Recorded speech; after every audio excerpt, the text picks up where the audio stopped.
I don't really have much to add to this. There's not really going to be any commentary. It's just another example, right? And this is coming from worldstarhiphop.com. You know, the website that was owned by a person from the Caribbean, if I'm not mistaken. And he ended up dying mysteriously. And then a whole bunch of weird people who denigrate black people took over the website, um, in my opinion. Um, but even in this decrepit website full of suspect situations, you can find truth. So we're just going to skip right to it. No intro, no nothing. Hold on, back up because I already heard it. Africa, historically, sub-Saharan Africa, has been fundamental to the global prosperity of the advanced countries. Okay? And Africa had a role to play. It has a role as a raw material producer. We will not allow sub-Saharan Africa to escape that. Okay, we do everything to keep sub-Saharan Africa where it is, also impoverished. It's absolutely vital for the prosperity of everyone else. So let's get clear about that. Okay, and this means all the economic structures, all the global institutions, and the economics we teach everyone is all designed to keep Africa exactly where it is. And whether it is Europe or US or now China, it's always the same. We need Africa to be impoverished because we need those raw materials and we need them dirt cheap. Okay, so that's the message. It doesn't mean to say that there's nothing Africans can do. Of course there is. Okay, but this is the opposition that they're fighting. This is what it's about. Because if Africa does do something different, I assure you living standards of all those in Europe and North America and Asia is going to fall. Okay? And that is a big price to pay. I assure you that the West is not going to allow that without a big fight. Okay, so this is what it's fundamentally about. What I want to show you is how these structures are operating. It's just 20 minutes, so we can't do very much, but just to give you a little bit of an idea. And why I keep the ideology part there is because we are part of the producers of ideology. At universities and academic institutions, we are complicit in this whole enterprise. Okay, so the job of many Western academics is to convince Africans they have to keep doing what they're doing. Okay, and to show them it's your fault that you're poor. It's not our fault. It's your fault that you're poor. You know, so this is what we do in academic institutions, and I want to show that as well.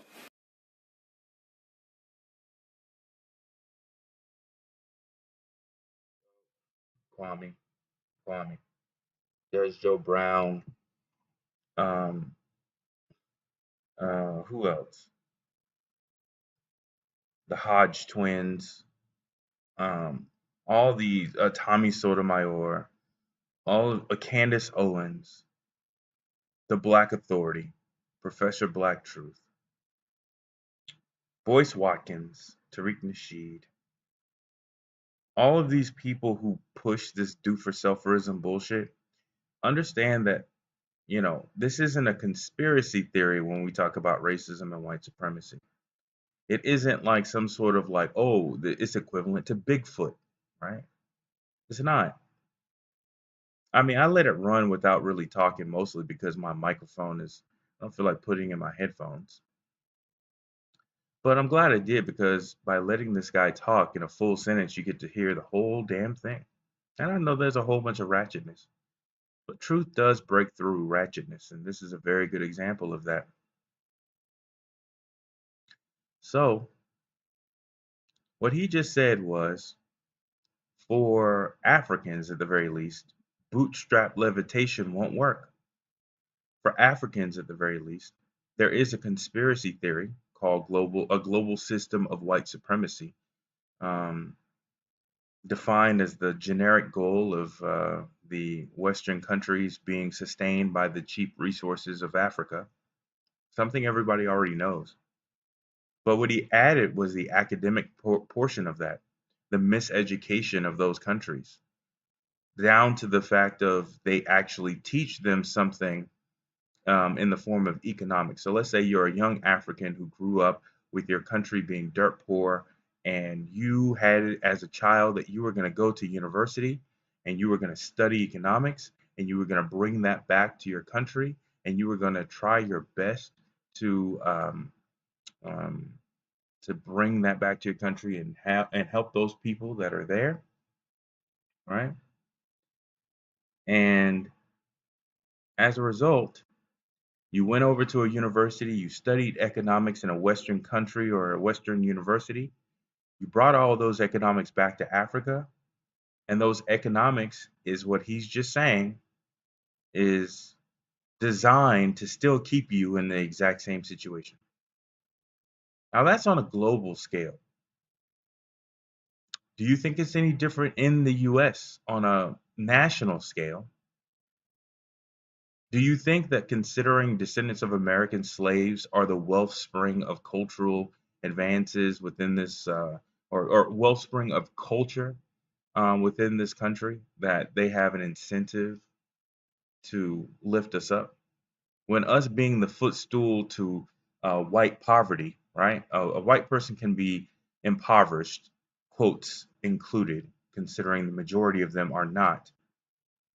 But a white person can be impoverished and know, at the very least, and see with their own eyes that despite their impoverishment that would normally have them, fight a revolution or do stupid shit like they did on January 6th, they could look over at black people and see our condition in America and have some level of pride associated with their status, meaning they have very little incentive to um, revolt, rebel, to go against the system because they get to look over at us being treated like utter garbage. And even if they don't have the slice of the American pie in their generation, they can still be pacified by looking at our condition and saying that it's better than theirs. Right? That's a resource as well. It's a it's a societal taming resource, down to the police brutality, the mass incarceration, the miseducation, the back in the day, the redlining, right? Sharecropping, convict leasing, all that stuff was designed to create an artificial island, an artificial dumping ground for all of societal ills, even if those individual ills may be suffered by white people. You have a group of community of people who are frequently dumped on with those punitive punishments and harassment and terror. And so, at the very least, by comparison, the large amount of impoverished white people can feel better and prideful in knowing that even though they may die broke in comparison to their other white counterparts, that they at least did not fall so low on the social ladder that they obtain the treatment of a black man in America. And you conservatives, you black conservatives, you guys always have to go to stupid shit, bootstrap levitation, and all this other shit. Like, just work harder, as if the system doesn't already account for hard work. If white supremacy, let's reverse it. Let's reverse it. Let's say I'm a white supremacist and I work at a think tank, and I know that um, Tariq Nasheed may steal this line, as he seems to be all up and down my content, right? And that's fine. Steal it because you don't understand it, dummy. Well, let's say there's a think tank, right? And that think tank is tasked with combating all the do for selferism things to where that white supremacy can still be selective for who is able to come out of white supremacy, right? Who is able to be exceptions to white supremacy. They're able to select their bootleg members, regardless of the efforts put in by individual people, right? Because you don't want, for instance, you don't want 100 or 1,000 Malcolm X's naturally coming about based off of their hard work. If you're a white supremacist and you want to maintain a system of white supremacy, at least locally and nationally within the borders of the United States, you have to account for hard work. You have to account for whether or not they can go to jail or excuse me, whether or not they can go to jail or push them in jail, but you also have to account of whether or not they obtain a PhD. And you have to have mechanisms in place, levers that you can switch in order to even take out those individuals and make sure that they are touching the sweet, sweet garbage of poverty for both themselves and their children, right? And if white supremacy can't actually account for that, right, it's weak. And we would see the weakness in numbers. I think you already know where I'm going. It's already pulled up. But we don't see that weakness, right? The dot-com bubble was slightly beneficial for black people. Excuse me. But if we look at regular numbers today, right, wealth is definitely kept out of our hands. Because wealth put in our hands would naturally lead and lend itself to, hey, we need reparations. Why don't we have reparations? We got the money, now we know what the other side of life is like, but we actually deserve reparations, right? And a think tank would actually come to that conclusion that if the rising median wealth of black people in America rose above a certain threshold, I'm fairly confident they know the actual value, right? They know the actual value associated with that, right? Again, Tariq, you don't know what the fuck you're talking about when you bring up think tanks, because when you're talking about a think tank, um, you're talking about experts in their field of modeling and predictive thinking, predictive frameworks, for their respective areas of study. And you wouldn't qualify for being on anybody's think tank, regardless of whether or not you built a building and put a room in that building and put a label above the door and said think tank. It's not how think tanks actually operate in any way, shape, fashion, or form. It's not about the building, which is very a complex topic to discuss with you, but it's actually about the people who are doing the thinking.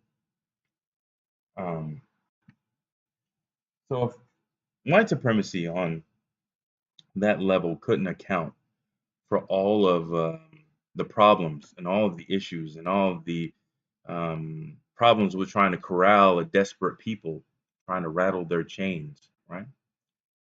Then it wouldn't be a very effective system, and we would see weakness within that system in some area. But we don't. If you were to look through this document, it shows that on every single area that matters, every single measurable metric, um, let's go through some of these, right? And let's see if they're actually showing what I'm saying. So black workers remain more likely to be unionized, but rates are falling across the board. So despite the fact that we have low wages, as a measure of our educational separation, right, or distribution, we are easily able to, or at least able to, or were able to offset that with union work. So by unionizing ourselves with white people and demanding wages, we were able to at least get um, some sort of benefit for those unionized workers in their quality of life. This is the uncle or grandfather who worked 30 years at the post office, or um, the uncle or grandfather who worked 20 or 30 years at GM in Detroit, right? Still impoverished, still does not have enough or the same wealth as their white counterparts, but at least they're able to pay at least the first semester of college. when their kids go to school, right? They have some level of wealth, and that usually is in the boomer class, right? That was available for the boomer population of black people. I think as an experiment to see exactly what they would do with the money in order to um, better model and cap the amount of money black people were allowed to get in the future. So you don't really have the use for unions anymore. They're declining. The rates are declining more sharply for black people as we are somehow selected even in the situation of a union, we are somehow selected even more so for termination or um, attrition associated with these unions than our white counterparts. Let's go to the next one.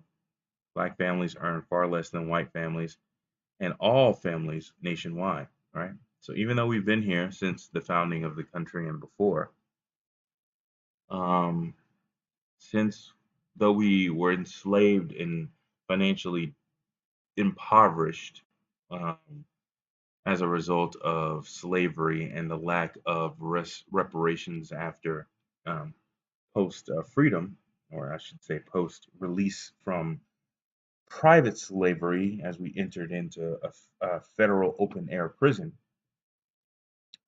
Um, what this means is your um, family from Vietnam who came over to Louisiana and got a loan to do some shrimping in the Mississippi River, um, they did better than the black people who have been on that land for their entire lives in many cases, and they are doing better. Um, the Arabic person who came over and was able to purchase a gas station within like 2 or 3 years of them being here, they're earning more money than the black people who have been here the whole entire time, right? And this is their average. That includes Latinos supposedly dragging down white Latinos, supposedly dragging down these numbers, right? But we have to remember that in these census that you see here, white Latinos don't really identify themselves as Latinos or Hispanic if they don't need to, right? If they want to have access to government handouts or government programs, yes, then they will identify themselves as Latino or Hispanic. But most white Latinos are going to identify themselves racially as white. So they're actually representative of these numbers. The only people who you're going to see represented in the numbers of Latinos who identify as Latinos are the ones who have not really established themselves financially and want to have access to government programs, and so they identify as Latinos just so they can have access to it. All right. So on to the next one. We've already covered this. Basically, it doesn't matter. This literally says it doesn't matter what you think or what you feel on your job. If you have white people who work in the same field as you and they do around about the same job as you, they're getting paid more than you. Now, this pay increase may surface as the white person having a higher job title than you, the white person being able to elevate, right? Like for instance, let's go through an example. So at my old job, there was a guy. He had 0 years of experience coming into the door in my field. He was doing a particular job. It was sort of like an account manager position. This account manager position required in my field about 10 to 12 years of previous experience before you ever would even be considered for that type of position. This person had 0 years of experience. He had a horrible demeanor so far as his interpersonal skills. He showed an extreme level of incompetency technically so far as what he was doing, and it was in a very technical field that required him to have that technical competency, and he did not have it.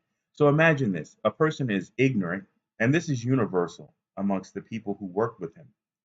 He's ignorant as hell about what he's doing, and then belligerent as hell when you actually roll up and actually try to talk to him. and give him the information that he needs in order for him to do his job. So at least his lack of doing his job won't affect you trying to do yours. All right.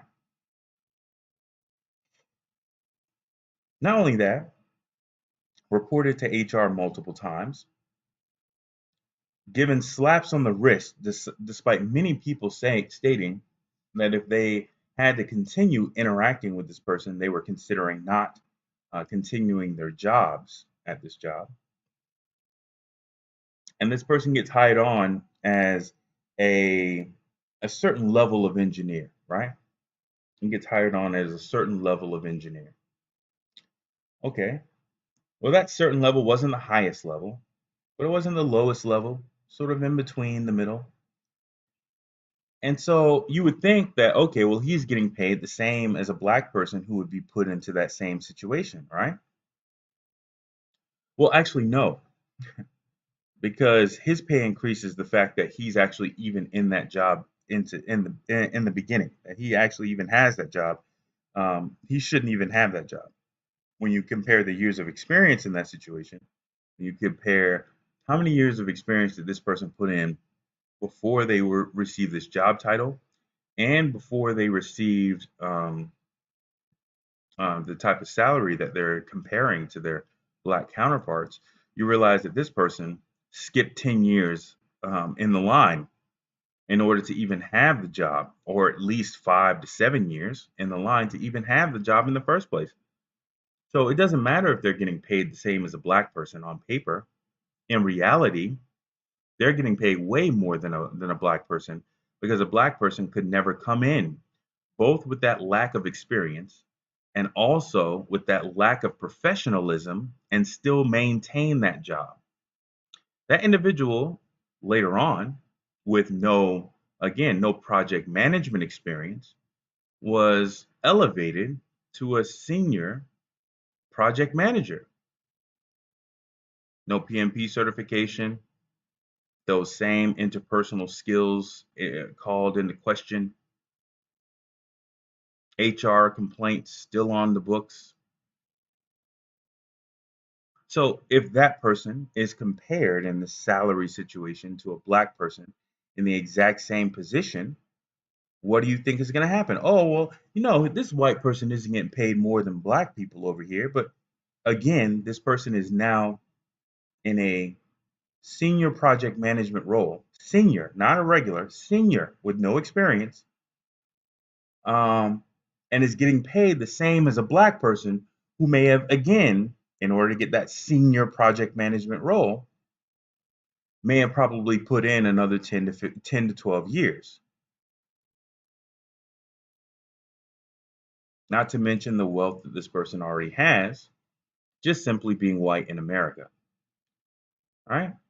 So these numbers were basically 100% solidify that if you have a white counterpart on your job, they're getting paid more than you. That's what this chart is saying to you. That's what this government chart is saying to you. It's either A, you have the same experience and same educational background, and they're just on a point to point level getting paid more than you, or it's more nuanced. It's that exemptions were made to allow them to get a position that they would not normally qualify for, especially if they had your skin tone, and they're placed into that position at the same salary level as you. Funny enough, at that exact same um, situation, I was offered a job, full time position, and an underling of mine, somebody who reported to me, was offered the exact same position. So I'm at the job working, doing it at a higher level with more responsibilities, coming in some cases 18 and 24-hour shifts. Yeah, there were situations where I had to work for 24 hours. The person who worked underneath me and took my direction the entire time that they were there, which is less time than me, also, was going home on Fridays, barely coming in on the weekends, really not putting in extra effort to that level, but they were offered the exact same position as me, right? That's how that type of racism and discrimination on the workplace actually works. So, again, what this chart is saying is that anybody who is white or non black is probably getting paid more than you on several ways. Either A, on a straight up, y'all have the same experience, but they're getting paid more. More than likely, they have less experience than you and is on the exact same position level as you. Or on a more nuanced level, you would have, or should have, or you would have been fired if you were doing their behavior. And so um, they choose not to fire that person.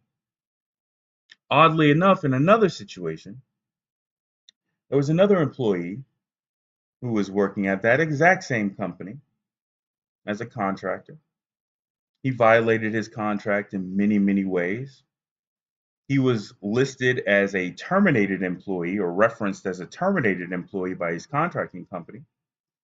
And the host company helped him get unfired.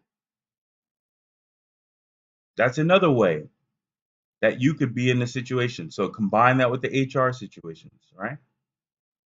All of these, because here's the deal. If the white employee gets paid the exact same as you, but their behavior should actually get them terminated, right? And that termination was more widespread for unprofessional behavior on the workplace by white employees, then this number goes down. That means HR departments have to factor in the possibility of terminating those employees for bad behavior, for racism on the work, for of racism that occurs on the in the workplace, or as well as um, the costs or any costs associated with retaining those employees when they should have already terminated them, right? And so they would factor that into their salaries and probably pay them less. But that is not the case. That's not what you see here. So it means that what this chart is showing you, I'm taking a large amount of time here because as you can see, I have a personal stake in this. What this chart is showing you is it doesn't matter how hard you work to get a degree. It doesn't matter what you do. You are getting paid less than your white counterparts or non-black counterparts. Whether it be directly or indirectly, you are getting paid less, right? So let's keep on going down. This means that, okay, so this is basically showing a legacy or the inheritability of poverty, right? You would normally see that as technology or technological changes go or increased productivity within the nation as a whole grows, or even as I'm sure there's probably a national poverty rate, right? That probably is trending downward for everybody in the country, which is not showing here. But this is showing that basically, if you were born poor, the likelihood of you remaining poor is pretty much locked in. And when you combine that with your wages when you finally do get a job, as well as your household wealth and individual breakdown wealth when it goes to what levels of hard work and bootstrap levitation you engaged in, is showing that regardless, you're probably going to stay locked into that. All right. It's actually showing that even if you become a breakout generation and you graduate from a college, it's saying that, well, I don't know if it's saying that. That may be a leap. I would suspect that it's saying that there's still a high probability of your offspring um, regressing back to this level of poverty, right? Like if you're here, right, your parents had a job at a post office or something like that, all right, um, and you were the first child in the community, Here is one of your parents getting laid off, and your brother or sister being born a couple of years later. All right. So it's where are the crests of the wave, and how close are you to it? Depends on how easily you get wet. And then the institutional forces determine whether or not you're able to grow any sort of wealth after the fact. So let me go back here. Where is it?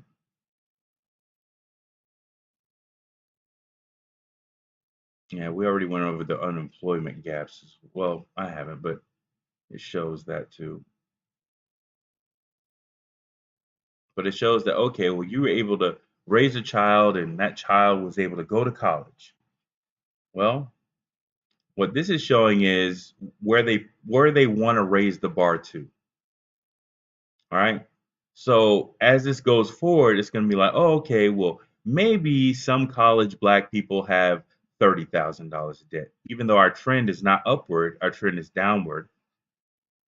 But let's say we were able to institute some major policy changes, and now all of a sudden we were able to boost this number up to 55,000. We were able to boost this number up to 45, and we were boost this number up to 35.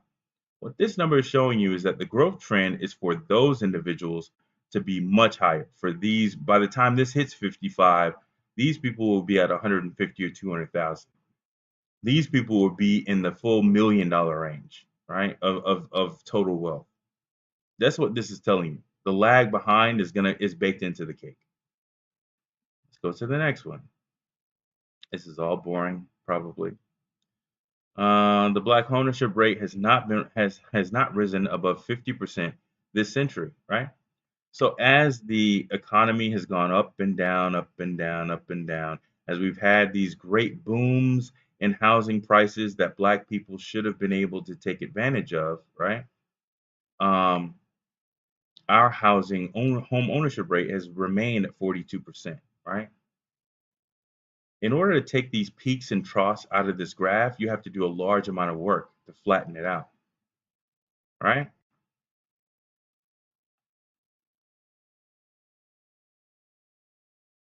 Not only that, but then you say non-Hispanic white people have always been maintained at 73%. It's almost like housing is a very good component of social control, but also of wealth maintaining or of wealth establishment within white society, right? So owning a home in a white community is one of the bricks in one's, to use Tariq's term, one of the bricks in a wealthy neighborhood or in a wealthy environment. Keep on going to the next graph. Black and white high school dropout rates are falling, converging. Okay, cool. It's awesome. One good news out of that, right? So the dropout rates are falling for black people. That's awesome. But you still have to combine graphs in order to get the right picture. So it doesn't matter for white people if their high school dropout rates are falling, because for white people it just means the difference between making having $62,000 in total net wealth and bumping oneself up to $102,000 if they decide to get a high school diploma. All right, it doesn't really affect them, and our rates dropping, if you notice here, means that we have $90 less wealth somehow. I don't know. Again, I don't know if this is the cap and gown. But we somehow, when we graduate from high school, we have $90 less in total net worth, net wealth. All right, we only go back up another what 2,700, 20 no $2,900 by going to some college. And I wonder whether or not this also factors in student loan debt as well, because that seems a little artificially high, or whether or not they're looking at the end of somebody's career, because again, it looks artificially high.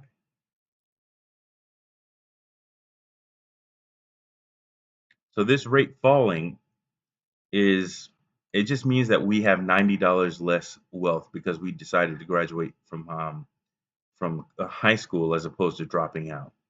It doesn't really affect our wealth. because hard work doesn't pay for black people in America. And what it means is for the falling rate for white people, you see why they have very little incentive to keep this rate falling, really, because they already have the wealth that doesn't really factor into their lives, the quality of their lives, right? But it falling just means that more and more white people enter into the $103,000 range of total net wealth. So to this, black college graduation rates more than doubled from 90 to 2018. Okay, so that would mean that we should have a large amount of black people coming out of poverty, right? If our rates have basically increased to such a high degree, we should have a large amount of people in this range. But look at this rate. There's another avenue of this rate. So we're around about 35%. So if you go back and again, you have to combine these graphs in order to get the true picture. It means to be white in America is to own a home. It's number one. Very high likelihood that you own a home. 35% of them have a college degree. And then owning a college degree means that just because they own a college degree, most of them have above $400,000 to their name at the end of their career, I'm assuming, in net assets. Boy, if that was only the case for black people, right? If it was only even the case that it matched, right? You would think that it equalizes here because they both put in the same amount of work going to elementary school, middle school, high school, college, graduating from college, getting an advanced degree, but it doesn't affect them because hard work does not pay for black people in America. Let's go to the next graph.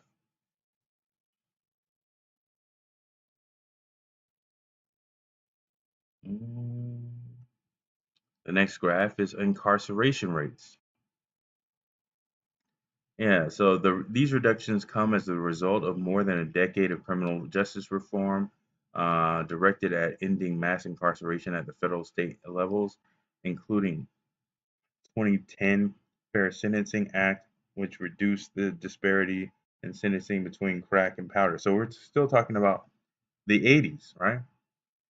So with 12% of the population, according to the current census, which I believe is probably bullshit, 12 to 14% of the population. And here are our prison rates or prison numbers, right? And it's been this case. They want to do it from 2007 to 2017, but I would rather go all the way back to around about 1901, all the way up until now, or even 1865. I'm fairly confident they have those rates as well. I like to see those numbers because what we are talking about in the descendants of American slave community is about 150 years of disproportionate incarceration, right? So it coming down or trending down for a couple of years starting in 2017 doesn't reverse more than close to 200 years of disproportionate incarceration. It doesn't, um, solve your uncle coming back from prison and isn't that well in the head now that he's back and can't really integrate into society because he was sodomized in prison, sodomized and raped in prison. Not only was he raped, but he was raped in prison with the full knowledge by the judge, the prosecutor, the arresting officer, the um, prison guards, um, the prison medical staff, all knowing that he would have a very high likelihood of seeing violence and rape on his person in prison, and that was not done anything. They didn't do anything about it, right? So these numbers are people. These numbers are your brother trying to come home and get his life together after a prison sentence and not being able to find a job because he has a criminal record. These numbers are people, right? They all have stories. These aren't just blue graphs or blue bars, right? So it's funny how it almost looks like the American flag if you really think about it. But anyways, that reduction in rate doesn't really show the full gravity of the problem. right? But still shows a problem. Voter turnout in the presidential elections. So that's interesting because I wonder what the turnout was proposed for what's it called. But you see this high participation rate for what this represents is Obama. Obama, 2008, right? 2012. Um, we're only 12 to 14% of the population, but we have this high civil action rate where we are participating in our government's election of presidents and all of our elected officials at a very high rate. That's actually very good, but it hasn't translated to policies that can affect something so simple as this. You would think that if we're participating in society's civil action, like voting, that we would be able to pass policies that are beneficial to our community. For anybody who reps the pseudo nationality of Asian, Asian is not a race; it's a pseudo nationality. Russians are Asians, Indians are Asians, Chinese and Japanese people are Asians, even though they share no political agenda whatsoever, nor any shared history. They actually are oppositional. Um, they are not, they don't even, in many cases, they are oppressors of one another. Um, they don't have a race functioning from the term Asian. That means that they have an outside force that's applying some level of racism to them. As you recall with this, which we'll go back over, Chinese people were listed as one of the people who were actively participating in the resource rape of Africa, right? So they're acting, at least on geopolitical terms, as instruments of their own form of supremacy. But Asian is a super nationality, right? So when you talk about our population, our history, and you have legislation targeting the Asian community as opposed to targeting this, as opposed to making sure that Black people, at least, at the very least, um, raise impoverished children at the same rate or lower than white people. You would think that we would have some legislation on both sides of the aisle, regardless, but definitely on the Democratic or the liberal side of the aisle, that addresses and reduces this on a permanent level, all right? Instead of fluke dropping it and then having it be maintained on some weird level. But that's not happening. So our voter participation rate doesn't affect anything. So we've already established that we can go to work and we can bust our ass at our jobs, and white people are still going to get paid more. We could say that we're going to go to college and bust our ass to get a college degree, and that's not going to do shit so far as the quality of our lives. We can do all that shit at a higher and higher rate so far as dropping out of high school less and less and less and going to college more and more and more, and it still has nothing to do about the affordability of housing for us.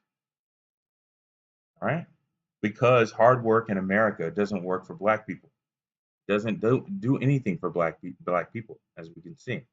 All right, so we're going to keep on going down. Go to the next graph. Already did voter turnout. It's the next one. Progress in closing the black-white life expectancy gap stalled through the 2010s.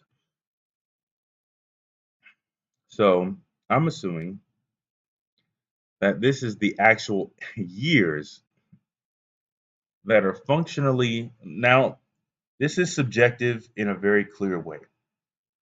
Because if I live 80 years and a white person lives 80 years, but the quality of their life has been markedly higher, and the quality of my life as measured by the graphs that are aforementioned is markedly lower, right? Then who cares if we live the exact same length of life? But what it's saying is, in addition to living an abstractly impoverished and poorer life, working abjectly harder to try to obtain a better life, and statistically not being able to break through whatever systemic barriers to that better life, um, we still die what is it now, 3 years on average earlier than our white counterparts, right?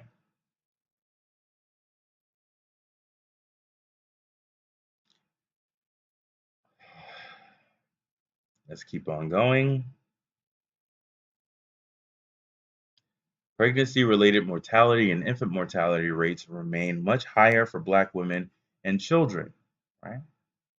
So we're damned going out of the world by leaving about 3 years earlier than our white counterparts, even though those 3 years earlier is on top of an objectively lower quality lifespan at all levels, including if we decided to bust our ass and go to college. But coming into the world, we also have a higher rate of death, right? This is pregnancy rates, or excuse me, pregnancy related mortality per 100,000 births. So this is your gynecologist not necessarily taking your preeclampsia as seriously as they would for a white person, right? I mean, it's damn, that was, even for me, that was pretty spot the fuck on, right? And whatever else. This is your institutionally bad habits of poor eating choices that allow you to have cysts and fibroids in your uterus in the first place. This is your doctor thinking that you don't have to be given as much pain medication or any sort of mitigating factors, right, when you're in surgery itself. And that leading to, in many cases, it's not just the baby that's dying. In many cases, it's the mother dying with the baby too, or the mother dying right after delivering the baby. So the pregnancy related mortality, I'm assuming that is everybody, all deaths, including the mother, but I'm not sure. I'd have to read the whole thing. Let me see. Let me see, because a mother can die too.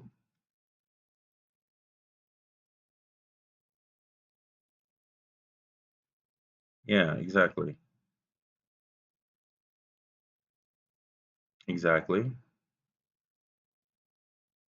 So yeah, this is the mothers dying per 100,000, and these are the babies dying per thousand, right? So this is black mothers dying in the hospital per 100,000 births. So every single black mother who decides to take a child to the hospital to birth it, she's playing the lottery with, what is that, 4 in 10,000 odds of winning a death. 4 in 10,000 odds of winning a death. The baby is 1 in 100. I can't believe that. That's crazy. But 10.88 infant deaths per 1,000 is 1 in 100. So the mother is 4 in 10,000 likely to die, as opposed to 1 in 10,000 for, or 1.27 in 10,000 for white people. The baby in America is 1 in 100. So line up 100 black women And one of their babies, statistically, 1 to 2 of their children died every single time that you group 100 mothers together who went through childbirth. That's compared to point 0.4 per 100, or better yet, 1 in 200, or close to 1 in 200 for white people. 1 in 100 for black people, 1 in roughly 220, we'll say 220, 230 for white people. So you're damned going into the world, you're damned coming out of the world. And these numbers, yeah, you could be a statistical outlier, right? You can take all the vitamins and everything else. But what these numbers are saying is that even if you do lifestyle choices, you still may be susceptible or higher at a higher risk of these numbers just simply by the fact that you're black. Just simply by the fact that you're black, you may be susceptible to these numbers. So let's say you took all the vitamins, you did everything you were supposed to do, and the nurses just didn't give a fuck about you when you got there. They had 2 other white pregnancies that they wanted to make damn sure that they didn't actually end up suing them when they left the hospital, and so they focused on them and not you, and you ended up dying or your baby ended up dying, even though you busted your ass and did everything you were supposed to do. It doesn't matter. You're dead. One of your twins didn't make it. So, anyways, let's go down to the next. A larger share of uninsured Black Americans fall in the health insurance coverage gap. Yeah, because we don't have jobs that really offer that health insurance. Not only that, but employers probably are factoring that in when they hire you or before they hire you. That if you're a black person in America with your institutional rates of impoverishment, you probably are going to be using that health insurance a lot more often than your white counterparts for any sort of issues that you have, and therefore they just don't want to provide you with that health coverage for that job. They'd rather underpay that job, or at least advertise it as an underpaid job, if they know that black people are going to be applying, and just not offer you that health insurance in the first place.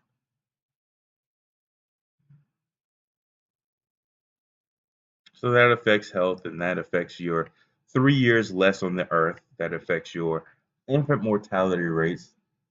Affects all of that. What's the next one? Do we have a next graph? No, we're on to conclusions. On to conclusions. All right. These are the breakdowns by area.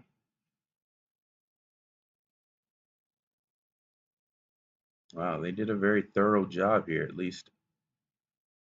So let's go back to this.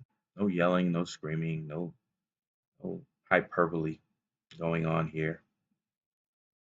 Oh, let me go to the comments section. What's up, ISIS, if you're still here?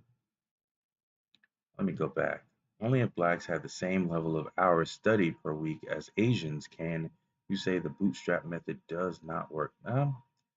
No, it's not really that. I think you're delusional. I think you're fucking delusional. I think you don't realize that um, a black child having a stable home in order to study is a luxury, right? You're not factoring that in. You're not factoring in the so many social pressures associated, socioeconomic pressures associated with a child being able to study and focus, or even better, a parent not having stress that they have to eat and digest and shit out on a daily basis, such that they can actually focus their energies on a child.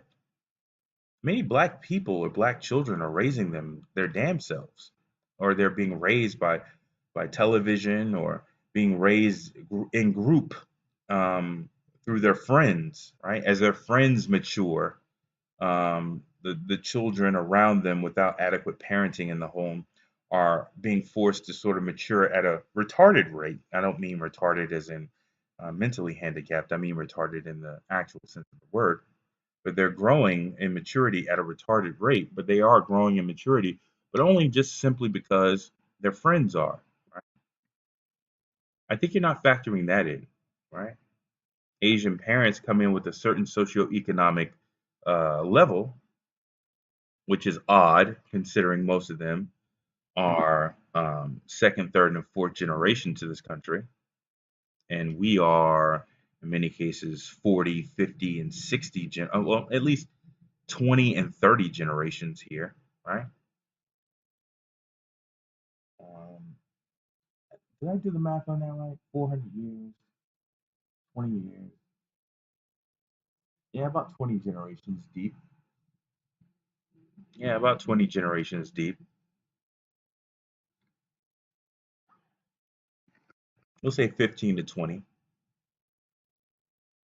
And we don't have the wealth to be able to put in the hours to have our children grow to that level. But you know what, Tim? You know what you're not factoring in? Um, Despite our institutional impoverishment, when we do study, when we do have time to actually focus on academic advancement, in many cases, um, Black students are the top of their class or top of their field, right? It's only because those students cannot compete equally that they have that problem. But it looks like ISIS already handled you fairly directly. Uh, yeah, that's the other thing. They don't have the chance. And the only thing I would correct you on, ISIS, is dealt with. We're still dealing with. We're still dealing with it, with institutional racism and white supremacy. White supremacy. My personal argument is that slavery never ended. The 13th Amendment did not um, end or abolish slavery. It just defined it more directly. That's all it did. It defined it more directly. Um. Oh, okay. So he was just trolling his little ass off in here, huh?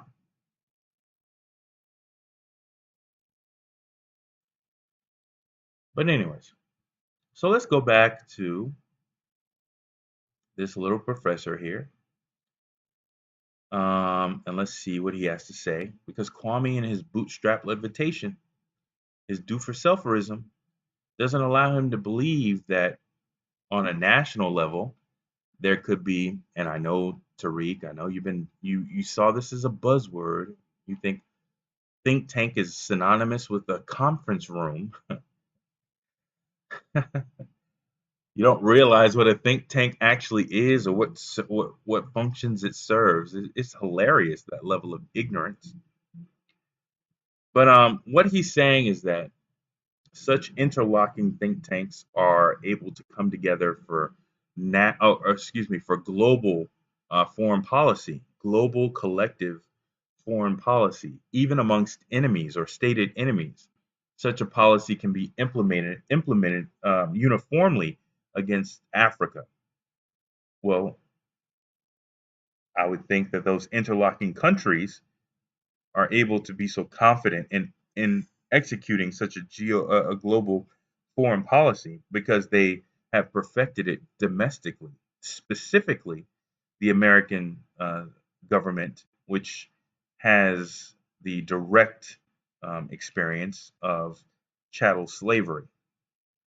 And that's a buzzword, chattel slavery. Let's break that down. Chattel slavery is, I'm raising you like I would raise a cow if the cow could talk and needed clothes. But I think of you as an animal, and I'm going to breed you as an animal. I'm going to care for you as if you're an animal. I'm going to sell you like you're an animal, and I'm going to make sure that you don't educate yourself so where I can always believe of you as an animal, and because I don't believe of you as a real person, that means I can enact all types of violence against you, not just physically, but mentally as well. Not just against you, but against your children, against your wife if we allow you to have one. That is what chattel slavery is. Like in the Caribbean, it was a little bit better and worse because they just work you to death. In Jamaica, they just work you to fucking death, and when you died, they just go to Africa and buy and get another slave and get you replaced. Chattel slavery is breeding the slavery into the slave, right? Breeding the compliance into the slave. That's what chattel slavery is. It's not just physical slavery, it's mental abuse and mental enslavement as well, in order to make sure that you can have generations of slaves, not just single use slaves like they did again in parts of the Caribbean and South America. In those areas, those Spanish white people and Argentinian white people were just working their slaves to death and then replacing them as they needed, right? The thought of them breeding and doing all that stuff was not necessarily thought of something that was ideal, especially after. Well, we're not going to go there, but that whole notion wasn't necessarily something that they were perfecting. They didn't care about that. They thought to themselves, black slaves are a renewable energy resource. Even if this one dies, we'll just buy another one. In America, it was different. They were like, hey, we're gonna breed them like crops and seed and water them for the next season. But let's hear this again, Kwame. Africa Oh, historically hold on. Make sure that my mic isn't double tapping.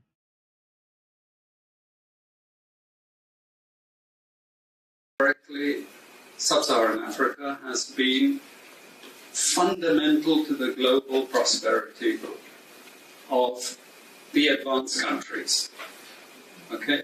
And Africa had a role to play. It has a role as a raw material producer. We will not allow Sub-Saharan Africa to escape that. Okay, we do everything to keep Sub-Saharan Africa where it is, also impoverished. It's absolutely vital for the prosperity of everyone else. So let's get clear about that. Okay, and this means all the economic. One thing I will add to this is know that there's no moral attribution to any of this as he's speaking. There's no like this is wrong, we shouldn't be doing this. Morality is just a vector tool to be used as needed. But in this case, there is no need for a vector tool, right? That he's just stating it plainly, right? This is our function and this is why it's needed, right? Without any morality coming in to confuse anybody and as to why. Structures, all the global institutions and the economics we teach everyone is all designed to keep Africa exactly where it is. And whether it is Europe or US or now China, it's always the same. We need Africa to be impoverished because we need those raw materials and we need them dirt cheap. Okay, so that's the message. It doesn't mean to say that there's nothing Africans can do. Of course there is. Okay? But this is the opposition that they're fighting. This is what it's about. Because if Africa does do something different, I assure you living standards of all those in Europe and North America and Asia is going to fall. Okay? And that is a big price to pay. Sorry, gotta chime in again. Notice his statement. He didn't say if Africa changes its actions that living standards, for instance, in the Congo, the modern day Wakanda, would increase and the knock on effect would be that the standards of living in Western civilizations would fall. No, he went directly to the standards in the standards of living in Western civilizations would fall. So, sorry to pause, but what this means is If you've ever been to Germany, or you've ever been to Italy, or you've ever been to France, or you've ever been to Spain, and you've seen those cities, and you've seen the high-rise structures and everything else, you've been to London. What it really means is that the center of the of the globe, actually, for all of these centers of power, the real center of power is Africa, sub-Saharan Africa, actually.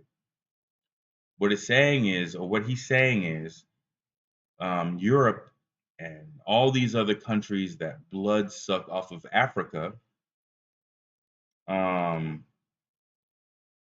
would look like Africa tomorrow if Africa decided to change its ways.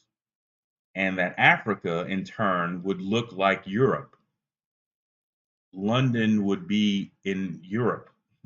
The financial centers for all of this stuff would be in it would be in Africa, excuse me. All of this stuff would be based in Africa. The reason why it would be based in Africa is because that's also where the raw materials for all of this stuff is needed, right? It's sourced in Africa. So why wouldn't you co-locate, for instance, um, a large commodities exchange house where the commodities are actually being sourced, as opposed to as opposed to positioning those things in London and New York. It would be better for it to be in the Congo and Nigeria, even though again we have problems with Nigeria. Sorry, I have my small Pan Africanist cap on because I'm just trying to analyze global white supremacy to unfortunately validate for the stupid um, national white supremacy that occurs here in um, the United States of America.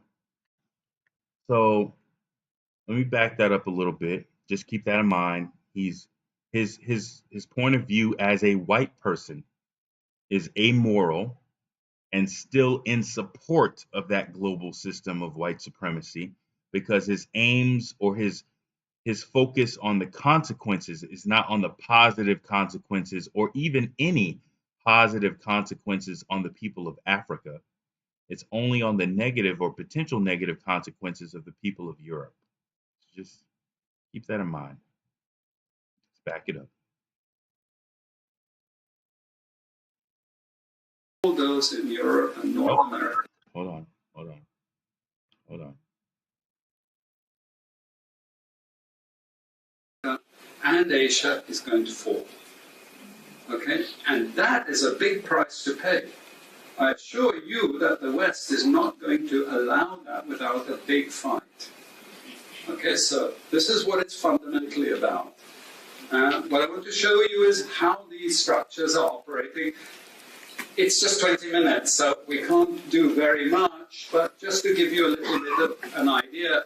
And why I keep the ideology part there is because we are part of the producers of ideology. At universities and academic institutions, we are complicit in this whole enterprise. Okay, so the job of many Africa historically to pay.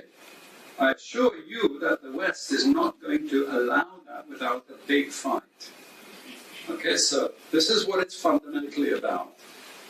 What I want to show you is how these structures are operating. It's just 20 minutes, so we can't do very much, but just to give you a little bit of an idea. And why I keep the ideology part there is because we are part of the producers of ideology. At universities and academic institutions, we are complicit in this whole enterprise. Okay, so the job of many Western academics is to convince Africans they have to keep doing what they're doing. Okay, and to show them it's your fault that you're poor. It's not our fault. It's your fault that you're poor. You know, so this is what we do in academic institutions, and I want to show that as well.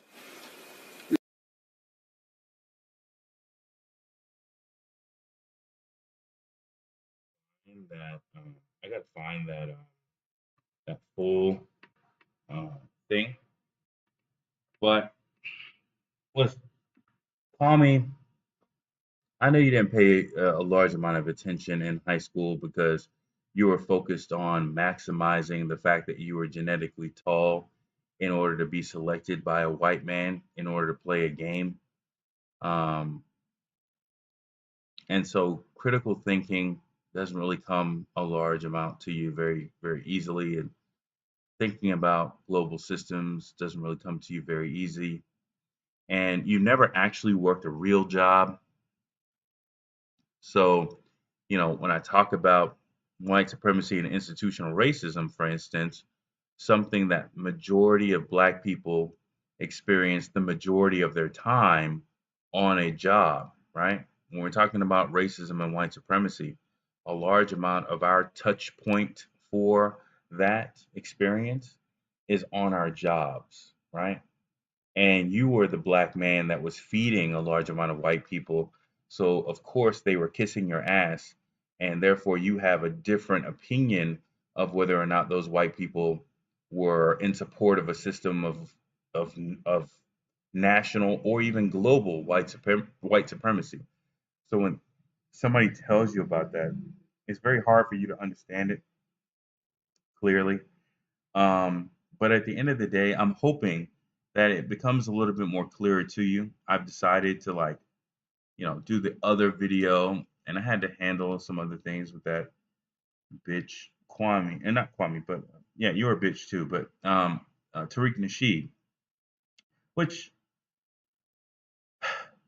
we're gonna switch over to something else that I want to talk about Tariq Nasheed because I wonder if his real name is Marcus Sanders because people apparently online are saying that his name is Marcus Samuels, and they're making all sort or Marcus Sanders, and they're making all sorts of allegations against Tariq Nasheed based on some murder charge that they're alleging that he um, was indicted on or indicted for under the name Marcus Sanders, not under the name Tariq Nasheed.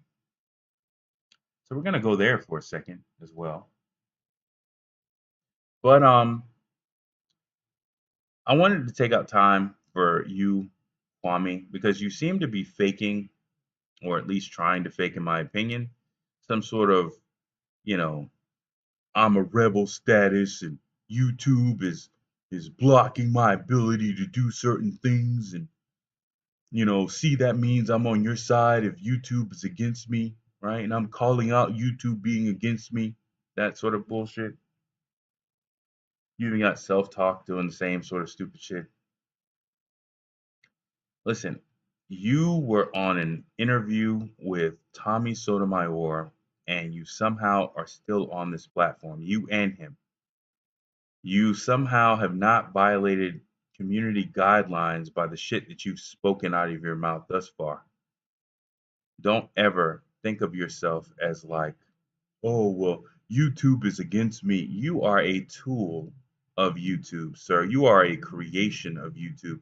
If YouTube's algorithm didn't want you to have your 15 minutes of fame, you wouldn't have it. The problem is in bringing on the white lady and all of the problems that you had in your past and your inability to even shake that with novice people like me, you commenting on videos that I post without actually seeing the whole video at first and then seeing it later. And I can tell you saw it later because you try to bring it up in your narratives after the video I put up, um, just like I'm seeing it with Tariq. It looks like you just didn't get the job. It looks like they gave you an interview and they said, all you're doing is waking more black people up with this bullshit you're speaking. So we're ready to fire you. That's what it seems like. That's what it seems like is going on with you. But I just want you to understand every single time you come out of your mouth and say um, that black people, it's our fault for our impoverishment and therefore our responsibility to get ourselves out of that impoverishment. I just want you to keep on thinking of this little section here. Hopefully, this is the right one. Okay, so this is what it's fundamentally about. What I want to show you is how Hold on. Make sure there's no echo. These structures are operating. It's just 20 minutes, so we can't do very much, but just to give you a little bit of an idea, now China, it's always the same. We need Africa to be impoverished because we need those raw materials and we need them dirt cheap. Okay, so that's the message. It doesn't mean to say that there's nothing Africans can do. Of course there is. Okay, but this is the opposition that they're fighting. This is what it's about. Because if Africa does do something different, I assure you living standards of all those in Europe and North America and Asia is going to fall. Okay? And that is a big price to pay. I assure you that the West is not going to allow that without a big fight. Okay, so this is what it's fundamentally about. What I want to show you is how these structures are operating. It's just 20 minutes, so we can't do very much, but just to give you a little bit of an idea. And why I keep the ideology part there is because we are part of the producers of ideology. At universities and academic institutions, we are complicit in this whole enterprise. Okay, so the job of many Western academics is to convince Africans they have to keep doing what they're doing. Okay, and to show them it's your fault that you're poor. It's not our fault.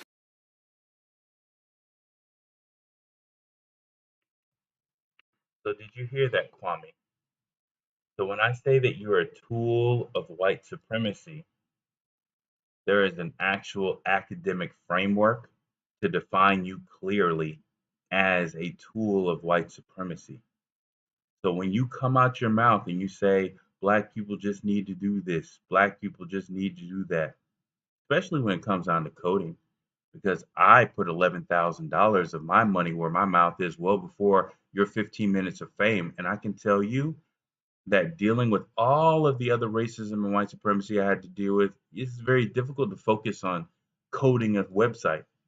It's kind of difficult to focus on that type of shit. It's a luxury to be able. You hear all these stories about these people. Well, they just took 3 months off, and they just took 6 months off, and they just banged out a website, and blah blah blah blah blah, and they were able to. Yeah, that's for white people because they have the disposable income that allows them to do that. They have the family structures that allow them to have a shielded environment to do that, right? It's kind of hard to make a company out of your mom's or your parents' garage when you don't have a house.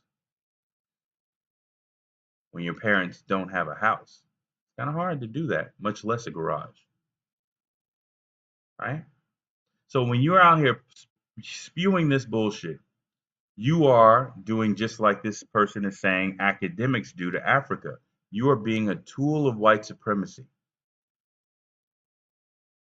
Trade schools and coding is not going to do jack diddly shit for any condition of black people in America. Reparations is, and reparations is the only thing that will. Outside of reparations, nothing else is going to work. And every single time you open your mouth and say something stupid like that, understand that you're being a tool of white supremacy. Now let's switch over to something else. It's going to be a live little situation. Let me go here. Marcus Sanders.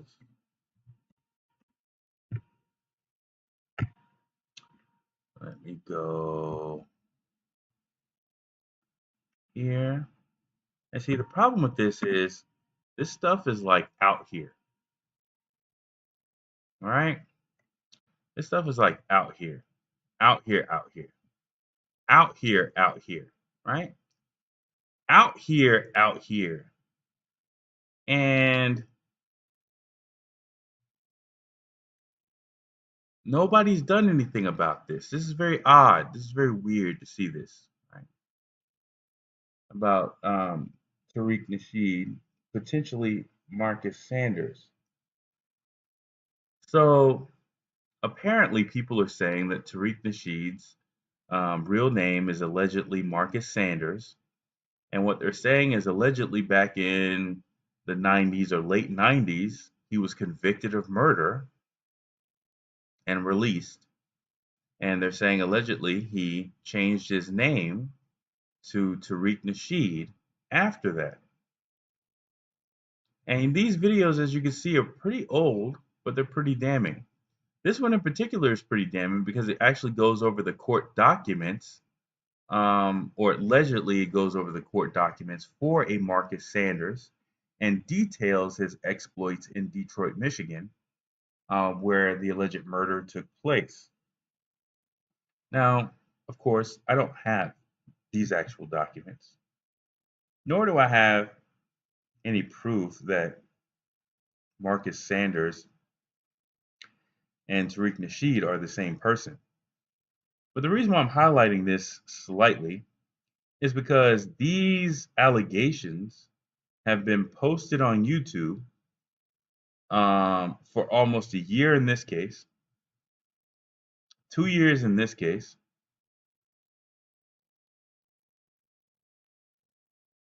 Oh, they're saying it's not Marcus Sanders. Okay, cool, awesome. I guess we just solved the problem right here. Let's see what this person says. Hold on. There we go.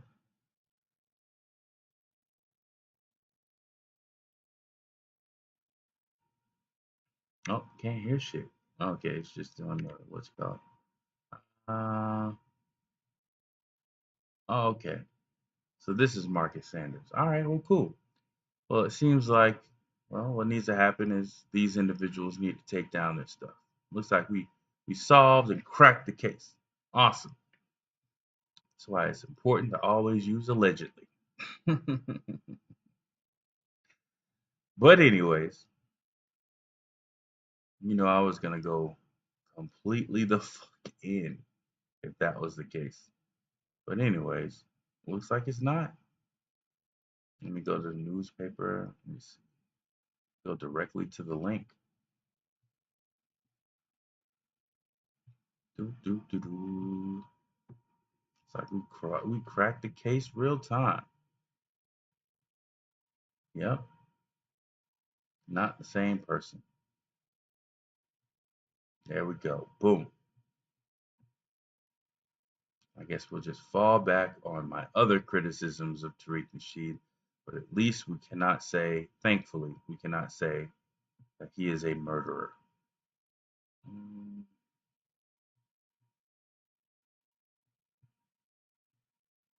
can't really get the actual what you call it, but that's okay. Cool. All right. Perfect.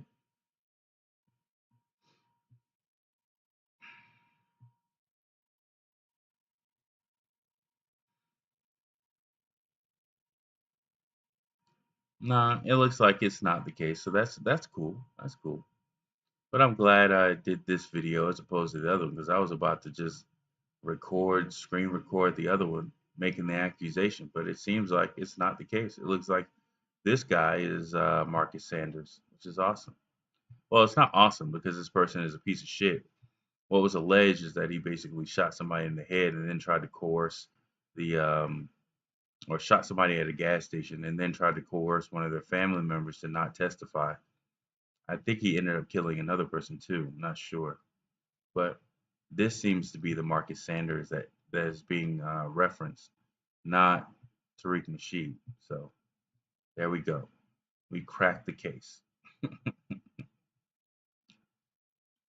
I wonder if this was like a setup of some sort of kind because I actually was suggested this video, not this video. This is the one that just popped up. I was suggested I was like on YouTube and then this video popped up. Not this one, but just this one. I'm looking at it, I'm like, what the fuck? Is this real? And then not that video, but another video popped up. It was like an automated this one. And this one popped up with like an automated voice popped up on that right on after it. So I did ask the question, but it looks like that's not the case. Awesome. Beautiful.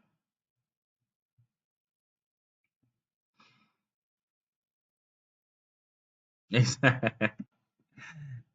it is a very slight improvement. It's a very slight improvement. Because that would have went down so many like agent level orange or agent level questions that I would have if that were the case. Like, why are you in our community? Now I can go back to just thinking of him as a boule, possibly member of Prince Hall Masons, clicked in, normal tool of white supremacy, not somebody who is, because I was thinking like, how is this possible? How is this possible? Yeah, but it's a different Sanders that they're talking about so far as these criminal charges. At least that's what is being shown here.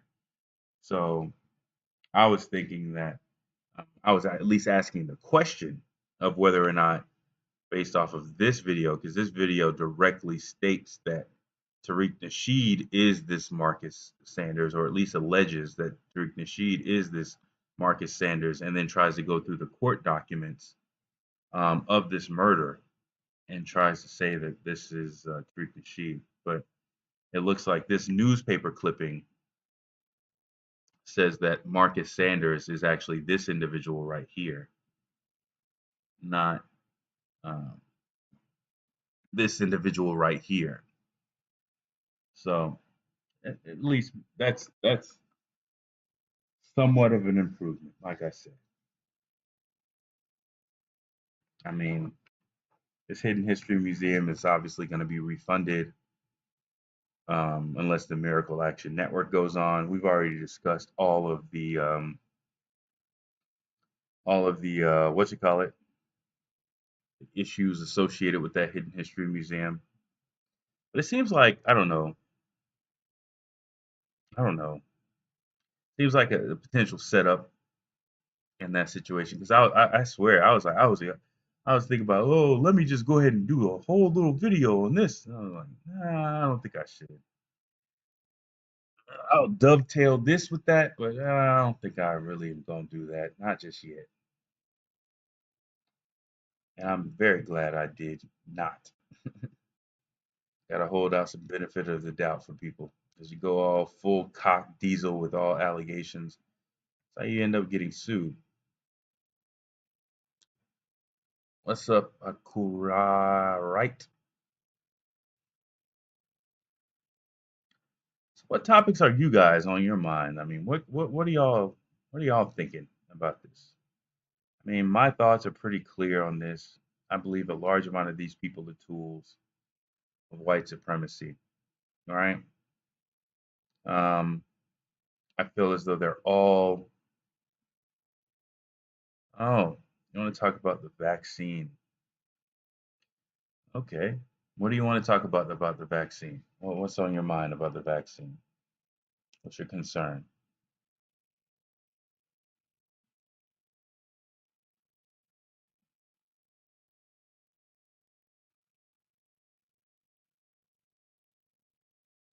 Okay. Now I'll consider that. Okay. All right. All right. Yeah, Kwame is Boule. Awesome.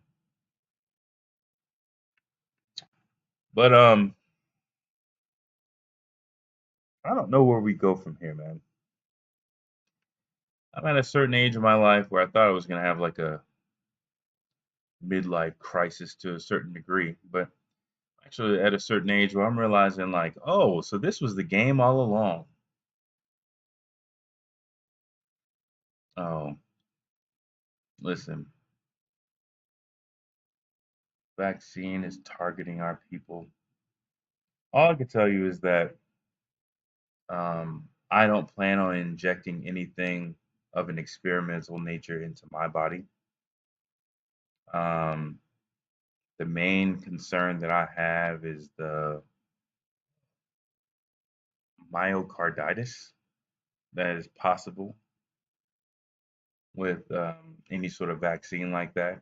I don't want to have any heart failure. I've seen people, thanks, shouts out to ISIS,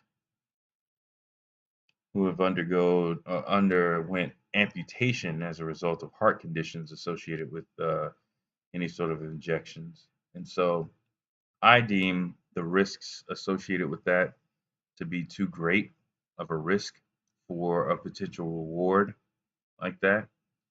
Even though personally I do have um, comorbidities um, to COVID-19, um, my level, whatever, my P100 full face eye guard mask um, has a lot to say about that.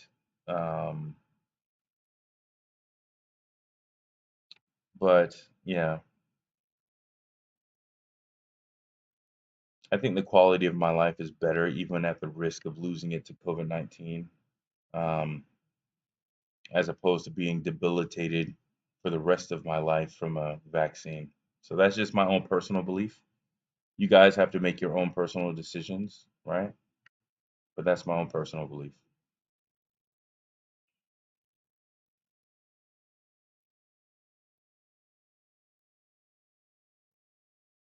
Here's a different question for the people who are here. Who are some voices on this weird, janky co-publisher named YouTube that you actually trust?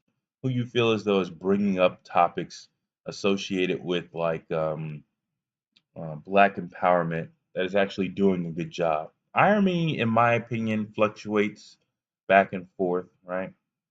He doesn't necessarily. Let me get this image off before people think all of a sudden I'm trying to promote this by low key having it on there when we've already just debunked um, this association, right? So this is not well researched because it seems like this is the actual Marcus Sanders. So anybody who's just joining in thinking that I'm bringing this up, right? Um, this video alleged that, and we just found this video, which actually has a definite link to a news clip that actually shows this Marcus Sanders as the person associated with this crime. Uh, a minor victory, very minor victory. But let me back out of this.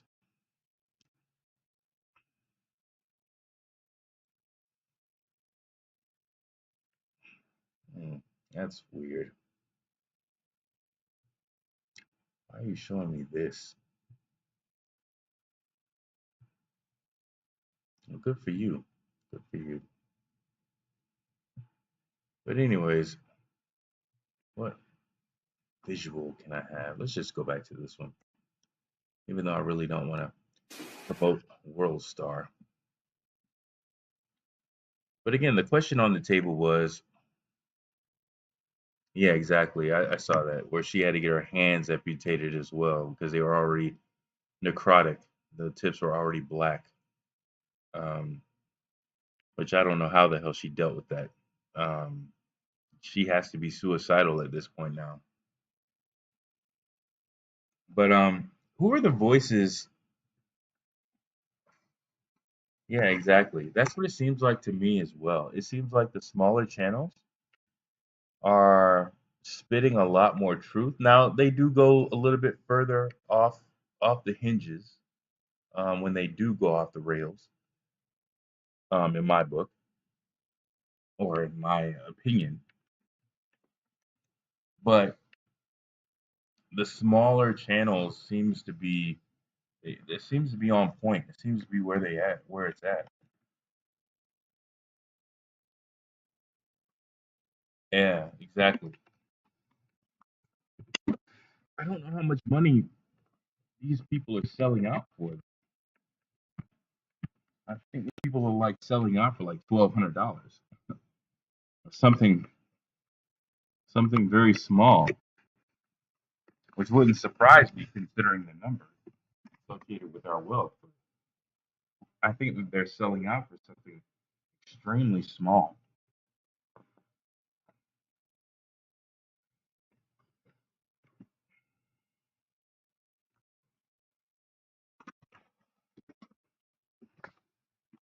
Yeah, you see how that all circles together because Riza Islam is friends with Tariq Nasheed. So you see how that all circles together. They're all in a clique, one big clique together, right? They have fake WWE matches, but at the end of the day, they're all clicked in together.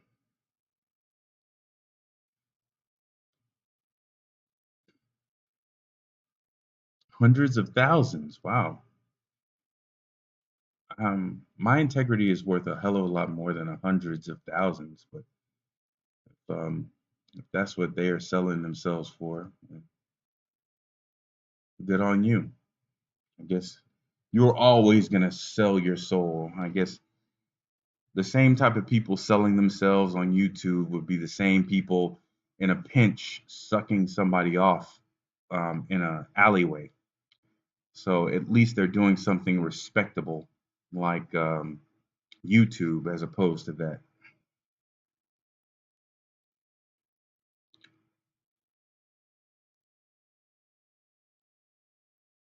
Let's see. I think that we could talk a little bit about this to see if this will work. All right, let's talk about beyond reparations, right? So this guy was talking about Africa.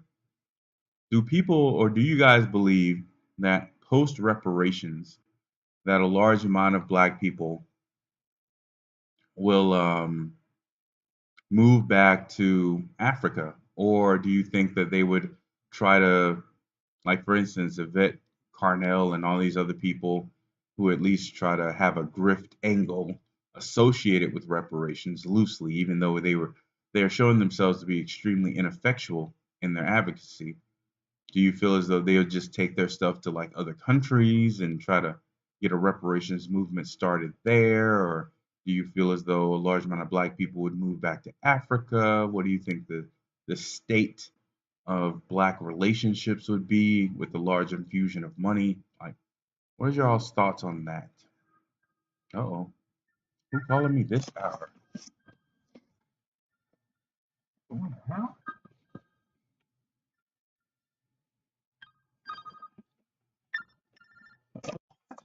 Hold on, y'all. Hold on.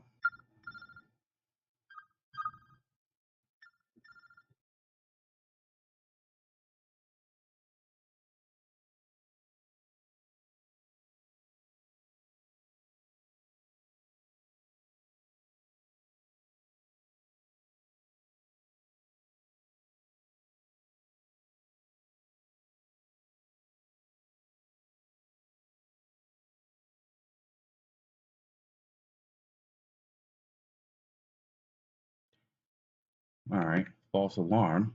Kind of late though. Hmm. Yeah, I don't think I'm ever gonna get into that. I'm actually thinking about doing like commercials, like my own commercials that are like comedy parody commercials, um, to play during my videos. One of which is definitely going to be a fuck YouTube. Go to Black Junction TV or fuck YouTube and go to whatever black targeted video sharing platform I can find. But I don't think I'll do that.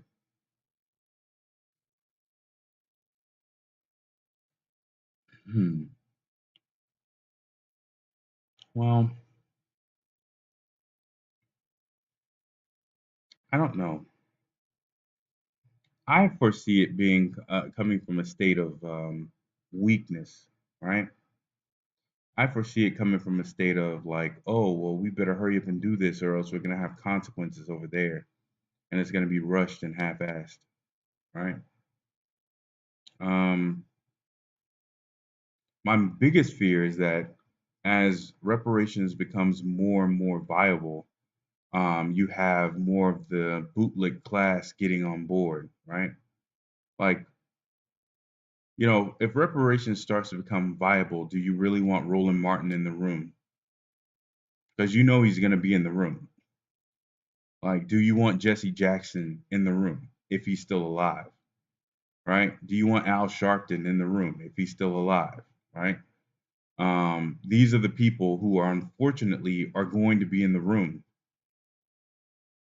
for a discussion on reparations as it becomes more serious, negotiating potentially on your behalf. Uh, that's why I'm really pissed off because, like, a large amount of Black people's ignorance on the topic of reparations artificially by people like Tariq Nasheed means that they're going to still look to their demagogues like Tariq to guide them on how to think, as opposed to using their own meat matter between their ears and critically thinking for themselves about what is correct and what is not. And I think a large amount of Black people are going to be led by the nose, right? Because I think that what's going on in 2020 plus, like 2021, 2022, and stuff like that, is the rise of the social media micro cults, right? So you got ADOS, you got FBA, you got all these little micro cults around here, and they all have their leaders, right? You have the micro cult around. These are not just followers, right? Which is kind of weird, but they're not just followers. They're people who have basically leased out space in their mind to be filled critically by other people, right? Like right now, I have to really think about Tariq Nasheed. Like, I'm saying all this shit about him, but frankly, in my mind, I think I still have in my mind the animosity, not the unemotional analytical assessment, but the animosity towards people of Caribbean descent and people of other um, wider African diaspora descent. Um, but it's not necessarily well argued. It's not well defined from a non-emotional standpoint. And I'm realizing the root or of that thought pattern is from that individual. So as I'm realizing that this individual is definitely not somebody who I feel as though is genuine or honest or has integrity, I have to also check every single thing that may have possibly or potentially come from this lack of integrity individual and see whether or not this is something I need to hold for myself, right? I obviously believe in reparations. I believe it should be for descendants of American slaves and not for everybody. But um, the way in which I'm handling that animosity is wrong because it's just pantomiming him because he was the one who was promoting it in that particular manner. And a large amount of like personal critical thinking is reviewing that type of shit and seeing whether or not you want to co-sign it, right? Sorry, I haven't really caught up on the chats, guys. Just 1 second, or ladies, 1 second. Um, yeah.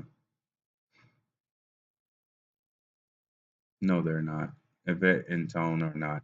They're just about building a YouTube platform, which is odd for me. It only gave me slight pause because it looks like she completely got away from the Breaking Brown thing. But my question for her is the exact same thing, right?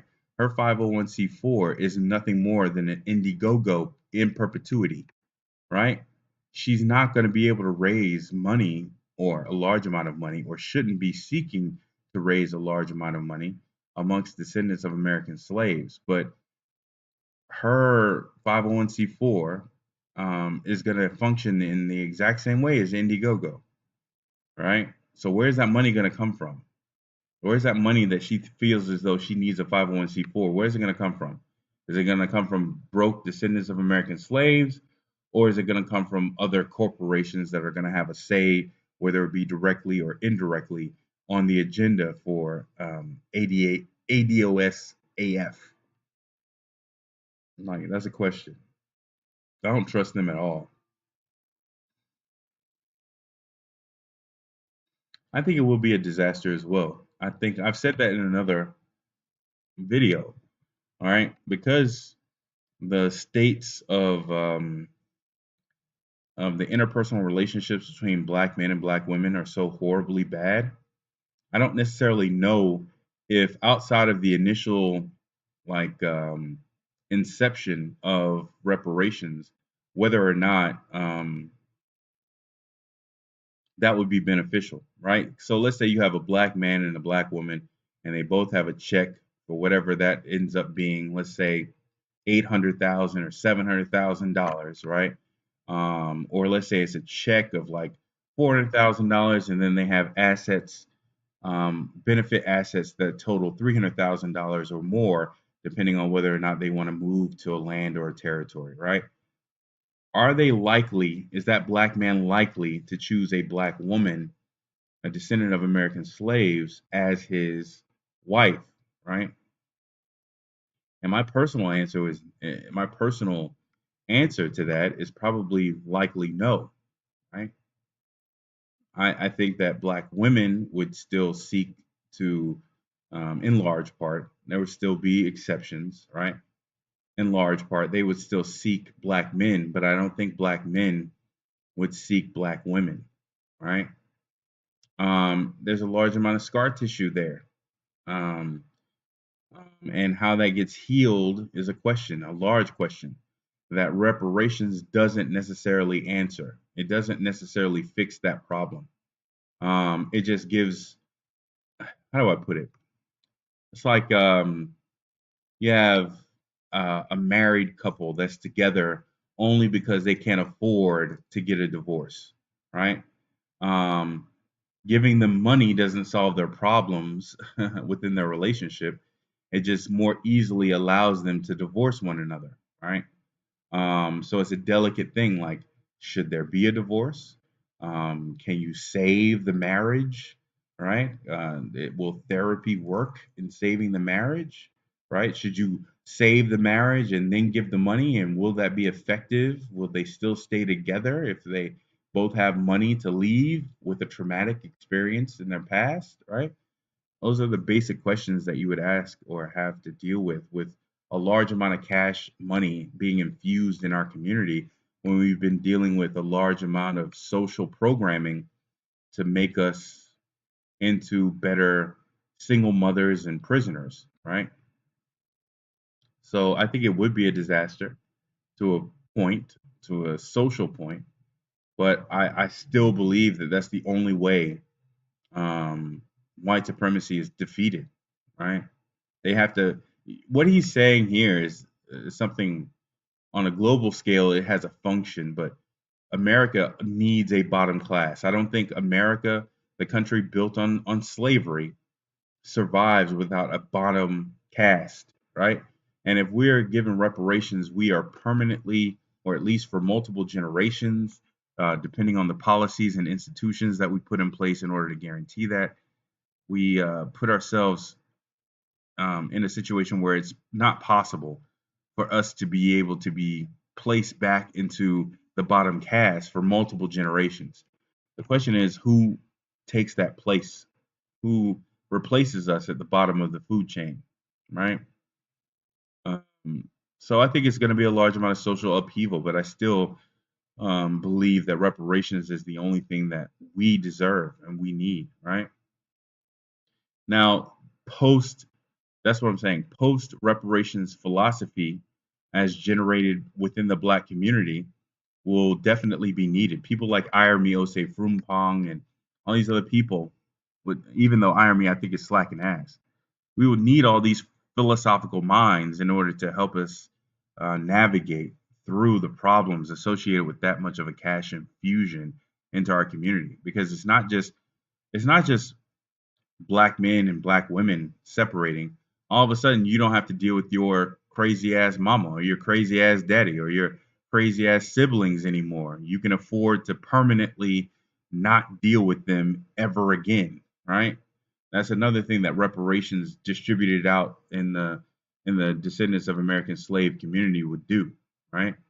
You could potentially have a situation where the money goes back to white hands because you're creating white families um, from that money, but also because you just distance yourself from that community so much so that you can't come back together to recycle your dollars because you decided to say fuck it, I'm moving halfway across the country, I don't want to deal with these people no more. Right? So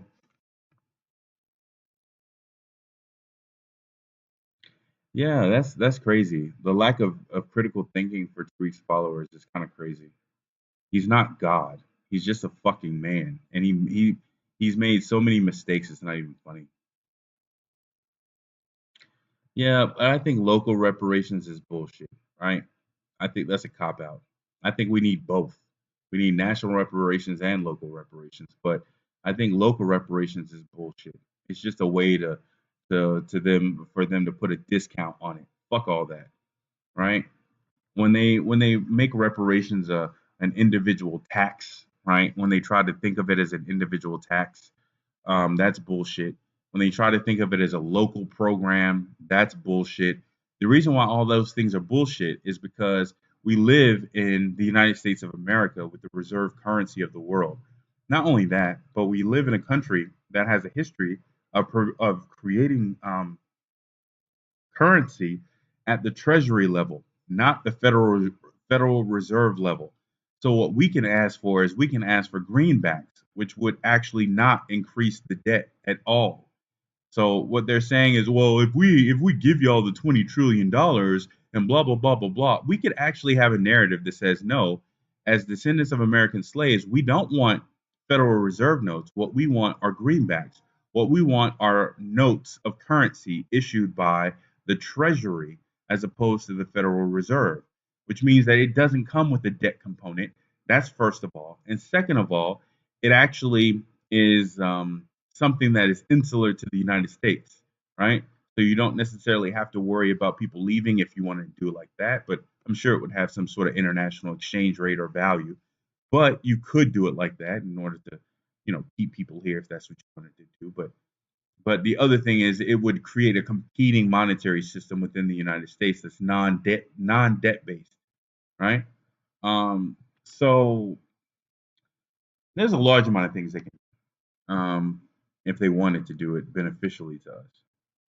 Um, it'll start as trial programs, but you can grow it to grow it if you lobby locally. Yeah, I still believe that national reparations plans is the best. I work in policy, contacted a vet, and when I started to ask questions that involved actions, she said she would get back to me and never did. Well, that's not surprising. Yvette's the type of person that wants to hold all the information for herself, um, because she feels as though retaining that information makes her the leader, as opposed to her being able to make many versions of herself, makes her the leader, right? There's two types of leaders. People who believe that if they hold the information to themselves, then holding on to that information makes them a leader. And there are other people who decide that leadership means that I can create a leader out of scratch. I can create somebody who's fully knowledgeable from scratch, right? She's already shown through the hierarchy of ADOS that she's not really a leader, or in my book, she's not really a leader. She's a despot. She just needs to have that ego stroked. But that's whatever. I wouldn't be surprised. I wouldn't be surprised. He's not really doing his job. He just wants to be. Again, he was on a paper with Sandy Darity, bragging about his work on it. Without, I mean, you're on a paper with a person who is a PhD professor from MIT, and you want to highlight your JD having ass, your work from that. I mean, get your ass, man. Stop it. Stop it. Just be glad that they even put your name on it. Like, calm the fuck down. Can't say I'm surprised every time I bring up building or actually doing work in the community, people disappear. And that's true because I think they have generalized anxiety disorder associated with building something and believing that white people are eventually going to come up and destroy it, or putting in a large amount of time in building something and feeling as though they couldn't complete it because they had all these competing interests, right? Like I don't want to put in work to build a community, but I know damn well I can call up McDonald's and get me something to eat real quick, right? I can definitely do that. I don't know if I could do that over there, but I could definitely make myself feel good temporarily through this bullshit ass thing I'm purchasing, right? So that's what you're dealing with. You're not dealing necessarily with cowards. You're just dealing with people who are so beat down that they don't really believe that they can complete the task that you want them to start. September and October is the time to introduce policy, and they have a conference in church. Yeah. The whole idea that you're having a conference in a church when Christianity was used as a tool of white supremacy to mentally enslave the slaves, and you think that freedom is going to come by having a conference in a church. I was so close to going to the first ADOS conference, and that point alone kept me from going. I was like, there's no way in hell. I know I want to go. I want to go, but ain't no way in hell this is going to really be about anything. They having this thing in the church. That don't make no damn sense. And thankfully, I did not. Thankfully, I did not. Okay, I somewhat agree. Um,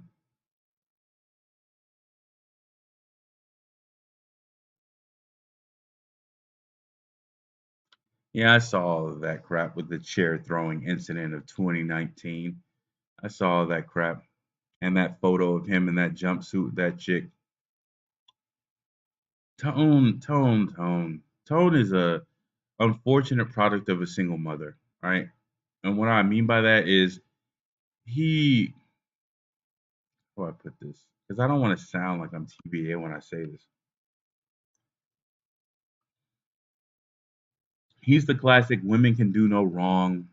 Um, um, don't insult our black queens.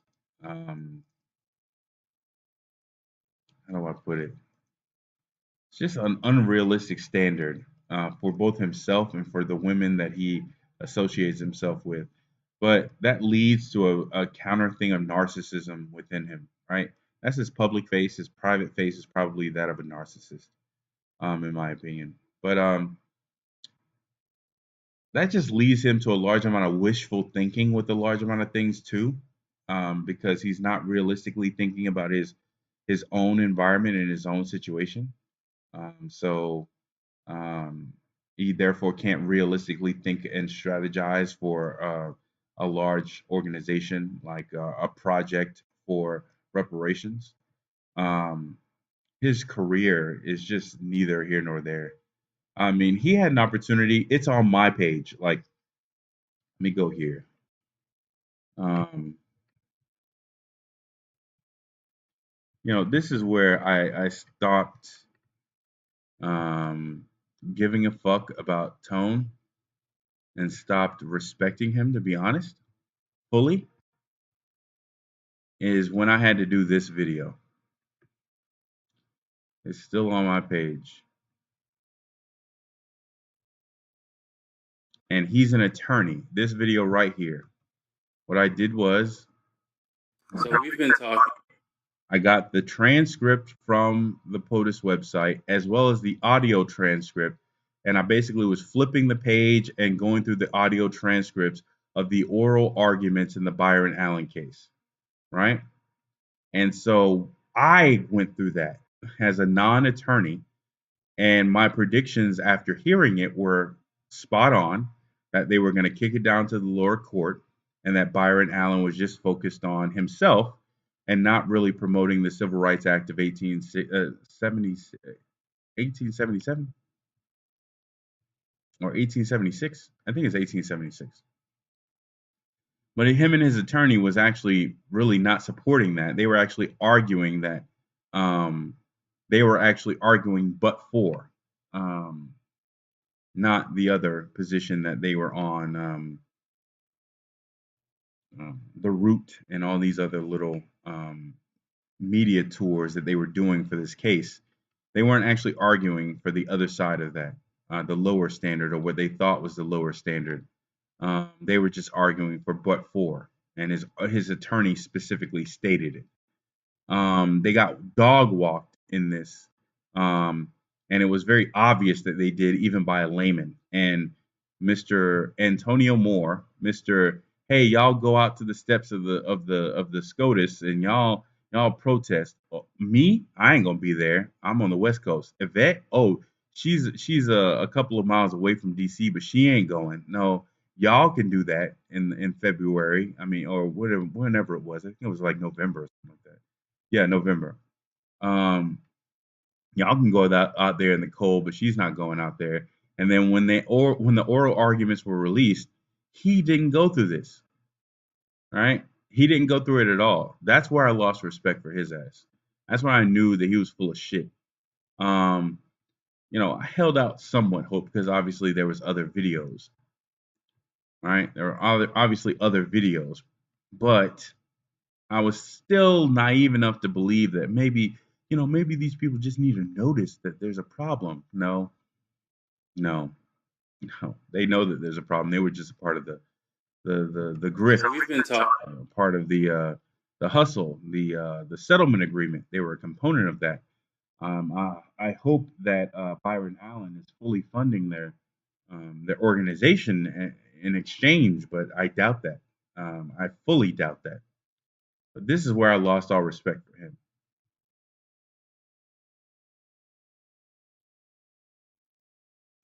Let me see here.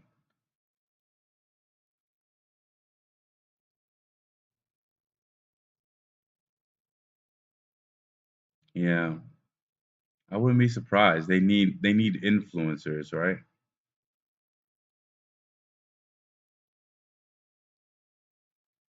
Yeah, I thought about that, but it's also about your personal toll, right? Being around that many fake people. Because I would have been the type of person to stand up in the middle of this type of shit, be like, well, what about this? Like in the middle of Cornell West speaking, I would have been like standing up and saying, "Hey, but what about the fact that you keep on bringing up black and brown? Are you gonna stop doing that?" Like that would have been my thing. Um, so yeah,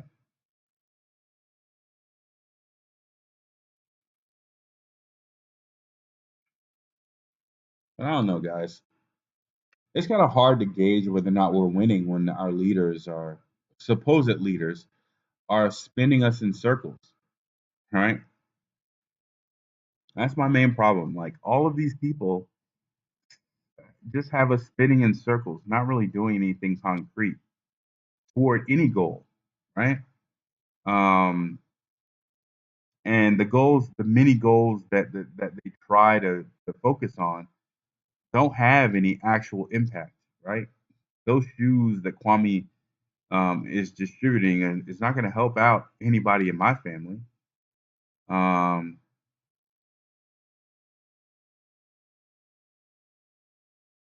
yeah, it's extremely hard. And then when we're talking about media platforms like this janky fucking co-publisher named YouTube, it also doesn't make it easier for us to connect either, because at the end of the day, like they have an incentive to sort of keep their monopolistic application running. And so the only reason why I'm still on YouTube, the only reason why I'm still here and able to post content is because there's a fundamental flaw in their business model. They need people watching. And if they have somebody who's allowing people to watch, that is the only currency that you can use to spend to have free speech on such a janky ass platform like this. So I can say whatever the fuck I want to say, so long as people are watching what the fuck I'm saying, right? Um, we're gonna see how long that lasts as I start directing people toward other avenues, but I don't think it'll last long. But we'll see.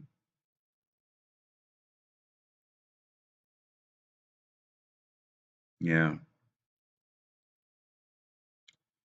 yeah, they got us pretty thoroughly divided.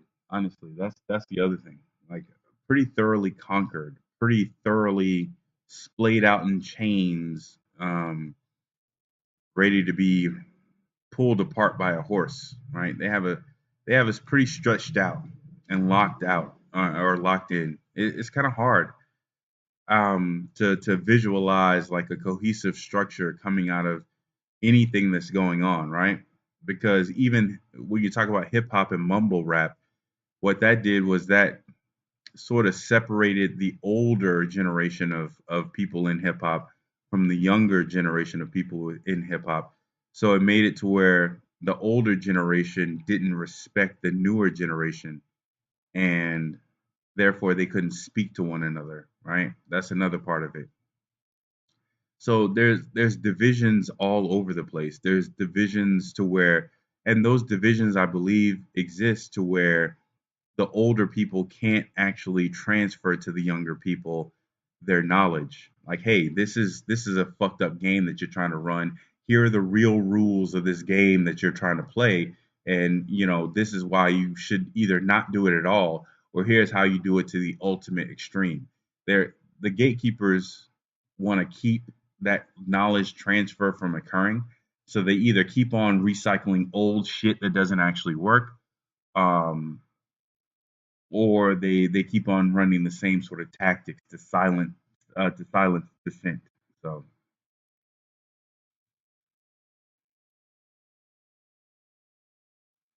yeah, I don't know. The only thing that makes me somewhat slightly happy is that when a 3 hour 30-minute video of me thoroughly breaking down a tool of white supremacy occurs. And even if I get like 100 views on such a thing, I don't care if it's a person just watching for 5 minutes or 40 minutes or watching the whole thing. At least that's one person who's gotten a counter view, right? I'm happy about that.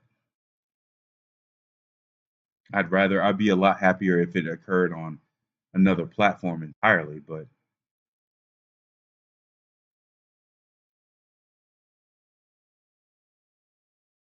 yeah,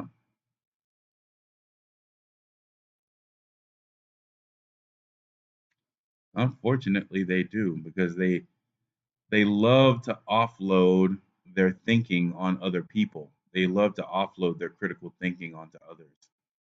And a strong narcissistic personality is easy to just offload, shut down your critical thinking, and just parrot whatever they tell you to parrot, right? It's easier to just follow instructions. And that's the sort of morose part of this, right? How do you create a counter market, right?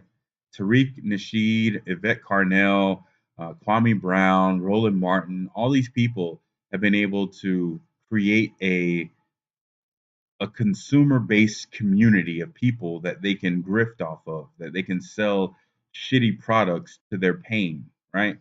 The question is, how do you counter something like that? How do you create a community of people or create out of a community of people who don't want to um, allow themselves to be grifted on, right? How do you create that separately?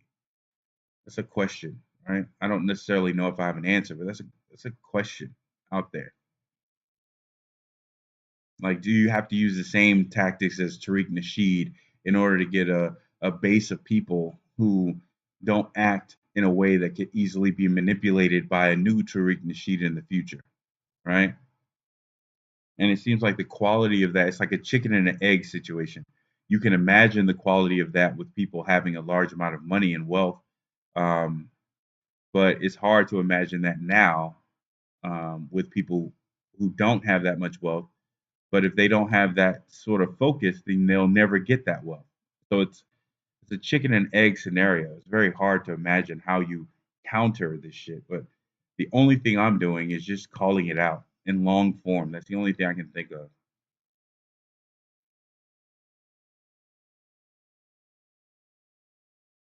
Yeah. So I don't know. The one thing I would suggest, Needy, is, and I hope I'm subscribed. Am I not subscribed to you?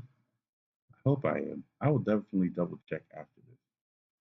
But the only thing can suggest is that everybody start putting up content. I think we need to get like 10 people who are of like mind about this subject, even if we're not like mind about everything, right?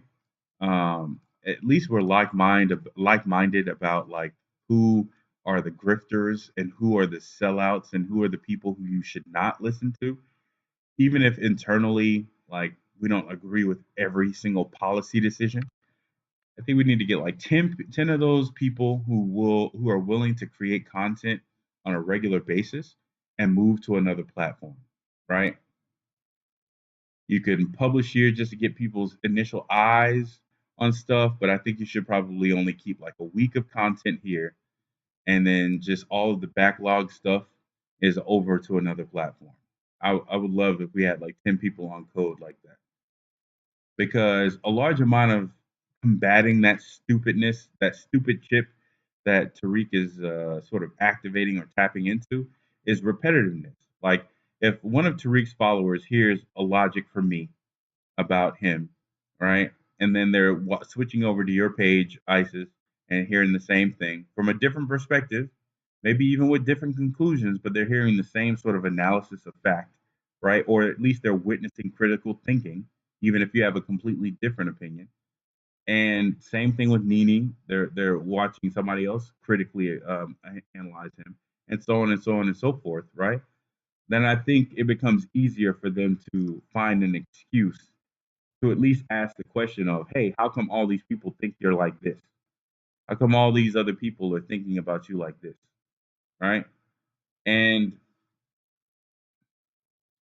so, yeah, that's what I think it would, I think that would be a very good thing, honestly.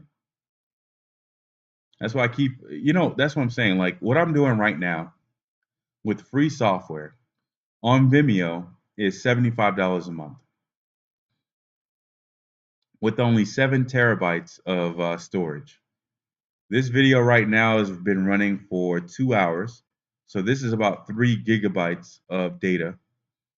All right. So that means I can do videos like this damn near what, 2,000 times before I hit any sort of storage limit. Um, but it's $75 a month for me to do it over at Vimeo. It's free to do it over here at YouTube. So I think we should use this free medium as much as humanly possible, right? To connect with other people and to inform people. You have no idea, and I think Isis, you have an idea, but I don't know if Nini, if you have an idea of how many people comment stupid shit. I can see all of the comments even after they post it and delete it in YouTube Studio, and it's just some stupid ass comments left and right, left and right, left and right, and most of them are just deleted. And then you can see like the softball comment that people end up leaving on the video after they've made stupid comments, and either it was deleted by YouTube or they deleted it, right? But how do you combat that stupidity? Is I don't know. Do you need to get to that stupid people to the stupid people, or do you just need to get popular enough for them to just be around you? I have no idea.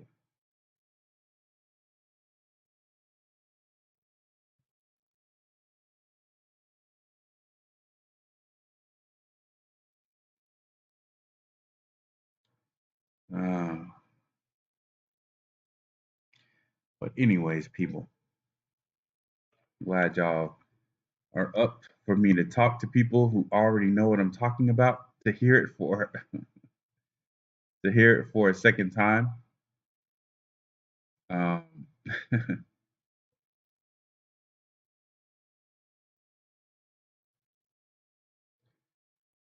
I do full stack web development.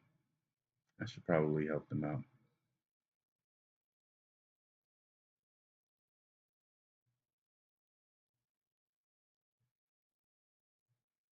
Mm,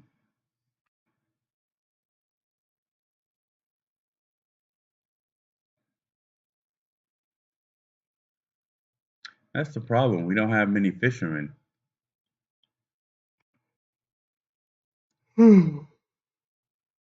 Like who amongst our community? I think it's muted now. I think it's muted now. We're goldfish in individual baggies at this point. We're goldfish in baggies marked FBA, ADOS, right? They have us baggified. We have very few free swimmers. So I think our voice is already muted. Just because we're talking in an insular fashion doesn't mean that we have a voice largely. I think that, like I said, the rise of the mini cults, right?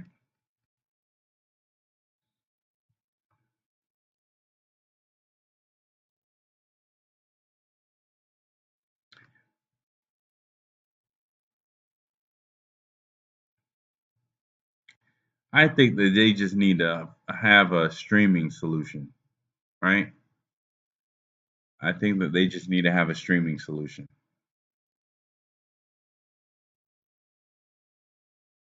Yeah, they're doing that because they want to offset our votes. That's the reason why they're doing that. They need white Latinos to come in, so every single white Latino vote that comes in, it makes a black vote less important.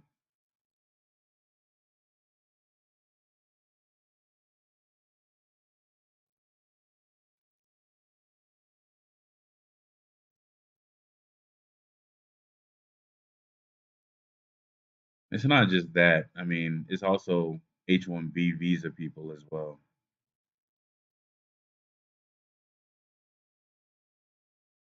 H-1B visa program is being manipulated and abused to a high degree.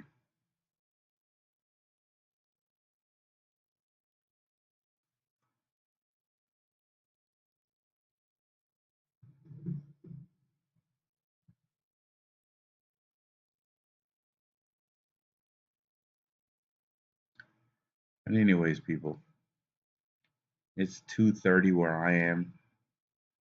I am gonna go ahead and hit the bed. I think you should. I need to see your viewpoints on stuff.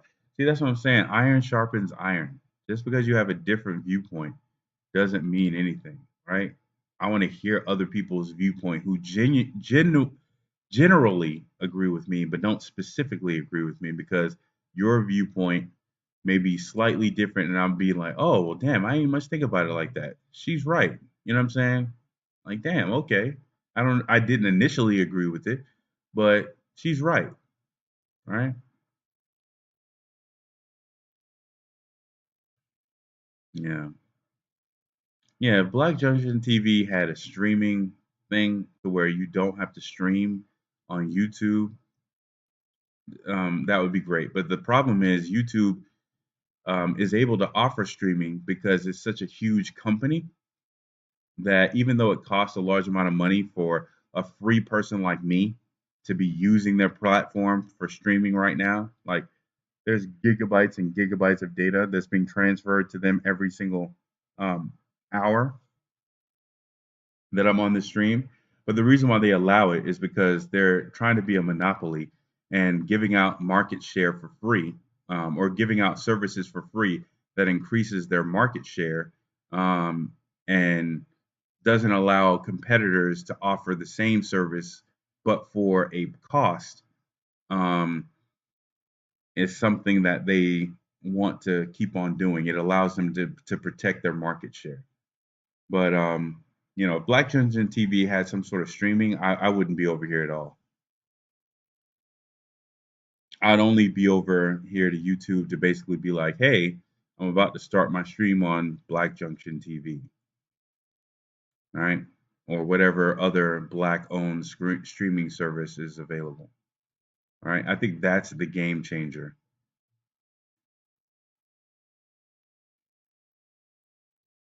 Well, thank you. I'm just putting out my common sense. You know that.